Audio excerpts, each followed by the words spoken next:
মানে দুঃখ দিচ্ছেন আবার বাড়ি যায় আপনার কামরা রইতেছেন এই ডাক্তারে ফাও ভয় পাইতেছেন আপনি এটা একবারে হুদা ভয় পাইতেছেন মানে সাপের শ্রবণ শক্তি একেবারে কম বুঝছেন সাপের শ্রবণ শক্তি একবারে স্মৃতি শক্তি একবারে কম সাপের দুঃখ দিচ্ছেন আর যে কামড়াইবো এটা একবারে ভিত্তিহীন বুঝছেন আপনি বলেন মানে হ্যাঁ সাপটা ব্যথা দিছে অনেক যে ব্যথা দিছে সন্দেহমূলক অনেক কিনু করা জানে হ্যাঁ মানে হ্যাঁ সাপটারে লেজ কেটে লাইছে বা ব্যথা দিছে এখন এই সাপটায় এই শখের মধ্যে ওনার বাড়ি হলো আশেপাশে সর্বোচ্চ এইটাই বাড়ি এখন ওনার বয় হচ্ছে কোনটা এই সাপটায় নিয়ে বাদ গিয়া ঘরও ঘুমায় থাকলে ওনারে আবার কামড় দিয়ে মেরে লাই নাকি আচ্ছা যাক এটা কিন্তু একটা কমন প্রশ্ন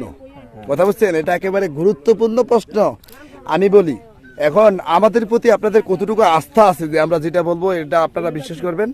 ইনশাআল্লাহ বিশ্বাস করুন মোটামুটি ধারণা আছে বলে মনে হয়নি আচ্ছা তাইলে আল্লাহকে সাক্ষী রেখে আমি বলতেছি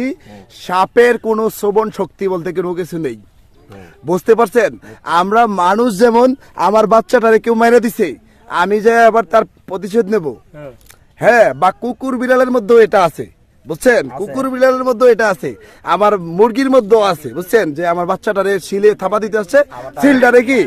থাপা দিতে যাবো এই সাপের মধ্যে এই শ্রবণ শক্তিটা নাই কথা বুঝতে পারছেন